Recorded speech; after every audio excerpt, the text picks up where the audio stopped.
जीतिहारी चुचुकारी दुलारत, देत दिवावत दाऊ। इतना श्री राम जी का श्रेष्ठतम स्वभाव है,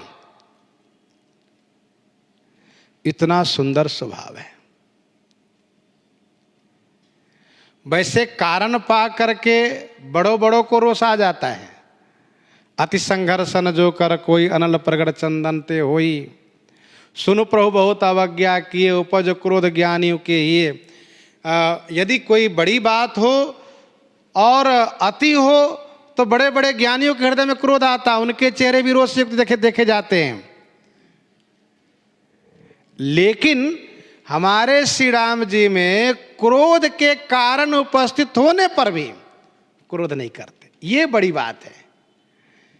आप कहिए कैसे? तो श्री परशुराम जी जितना भाषण दे रहे थे, जितना बोल रहे थे, श्री राम जी की जगह दूसरे कोई होते, अब दूसरे कोई क्यों चक्कर में पड़े? लक्ष्मण जी को देख लीजिए, कितने गुस्से में, कितने तमतमा जाते हैं। तो श्री राम जी जब बोलते हैं मुस्कुरा करके बोलते हैं और बहुत बढ़िया संबोधन करके बोलते हैं। श्री राम जी परशुराम जी के वक्तव्य पर, और यह हद तो तब हो गई कि श्री परशुराम जी फरसा उठा लिए, अब मार दूंगा, अब नहीं रहने दूंगा। तो श्री राम जी क्या मुस्कुराते हुए सिर झुका दिए। ब्राह्मण देवता, ये सिर आपके सामने है। भृगुपति बकहि कुठार उठाए, मन मुस्काहि राम सिर नाए। इससे बड़ा स्वभाव और क्या हो सकता है? हम लोग जरा सी बात बर्दाश्त नहीं करते, थोड़ी सी बात हो तो तुरंत रोष में आ जाते हैं। लेकिन हम अपने श्री राम जी को देखें कि हमारे श्री राम जी श्री परशुराम जी के सामने भृगुपति बकहि कुठार उठाए, मन मुस्काहि राम सिर नाए। और तो लंका कांड में देखिए, सुन दुर्वचन काल बस जाना, बिहस बचन का कृपा निधाना। रावण ने बहुत उल्टा सीधा कह दिया। आज रावण के चक्कर में पड़ो, ये कोई खरदूसर नहीं, ये कोई सुबाहो महाराज ने और तमाम का नाम लिया, और ये कोई बाली ने, मैं रावण हूं, मैं आज नहीं छोड़ूंगा।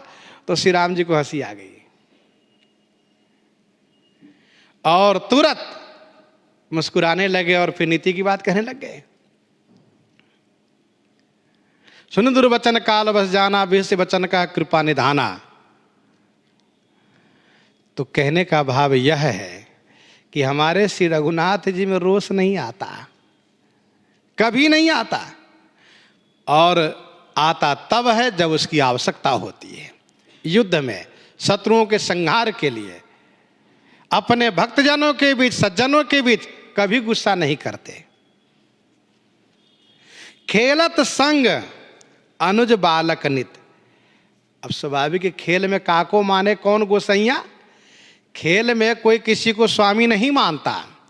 खेल में तो भाई पटकी पटका होता है, घुरका घुरकी होता है, और एक दूसरे पर नाराज होते। लेकिन श्री राम जी खेलत संग अनुज बालक नित, नित्य अपने भाई और बालकों के साथ खेलते हैं। जोगवत अनट अपाऊ, अनट माने अनीति और अपाऊ माने अलगाव को, जोगवत माने देखते रहते हैं। जैसे कोई सखा अनीति कर रहा हो तो श्री राम जी क्या करते हैं?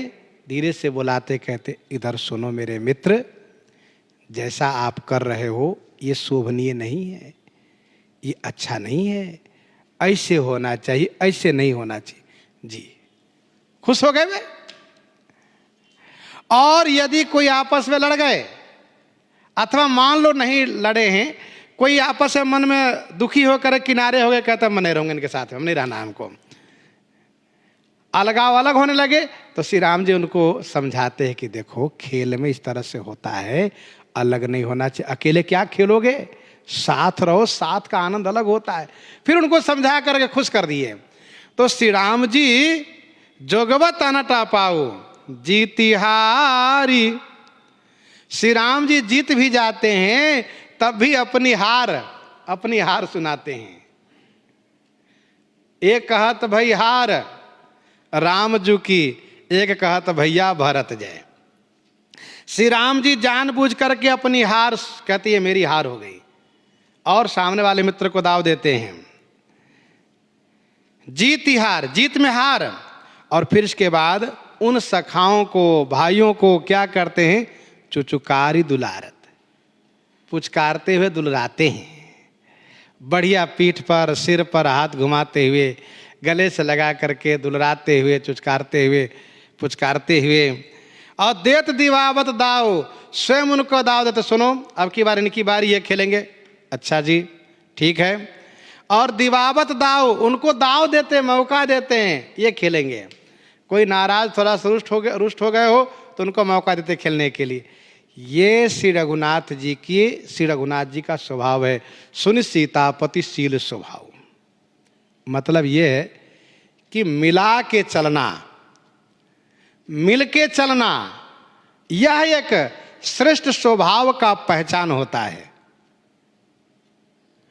अलग होके कहाँ रहोगे? अलग होके कैसे रहोगे? इसलिए श्री राम जी शिक्षा देते हैं मनुष्यों को कि मिल करके चलो, मिला करके चलो, तब आनंद है। शिला साप संताप विगत भई, परसत पावन पाओ। शिला साप संताप विगत भई, परसत पावन पाओ। शिला श्री अहिल्या जी पाषाण रूपा थी।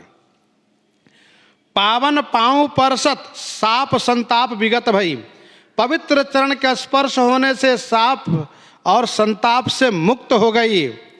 श्री गौतम जी ने जो श्राप दिया था उससे मुक्त हो गई। लेकिन क्या श्री राम जी बहुत खुश हो गए? कहा नहीं। दई सुगति सोन हेरी हरस हिये, चरण छुए पछताऊ। गुरु जी ने कहा चरण कमल रज चाहती, श्री रघुनाथ जी ने कहा ठीक है। लेकिन श्री राम जी चरण उठाए रज गिराने के लिए, लेकिन रज जैसे गिरा वैसे झट से सिर उनका ऊपर उठा और चरण में स्पर्श हो गया। परसत पद पावन शोक न सावन। अहिल्या ने कहा मम सिर धरव कृपाल हरि। तो इस प्रकार से चरण का स्पर्श हो गया। अब अहिल्या जी तो साप पाप से मुक्त हो करके आनंदित हो गई पति लोग आनंद भरी।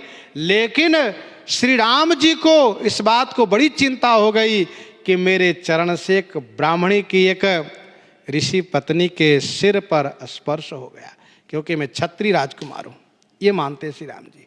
और श्री राम जी को बड़ा संकोच लग रहा था, इसलिए और जगह से चले तो खुश होकर के चले, लेकिन श्री अहिल्या के आश्रम से चले तो खुश होकर नहीं जा रहे हैं। जब गंगा किनारे गए, गुरु श्री विश्वामित्र जी ने गंगा की महिमा सुनाई और फिर श्री राम जी ने उसमें डुबकी लगाई, तब श्री राम जी वहाँ से खुश होकर के हर्ष चले। मुनि वृंद सहाया वेग विदेह नगर नियर आया। तो गोस्वामी जी महाराज श्री राम जी के स्वभाव को इस पद में वर्णन कर रहे हैं। सुनि सीतापतिशील स्वभाव। इन्हीं के साथ आज सीताराम सीताराम सीताराम सीताराम।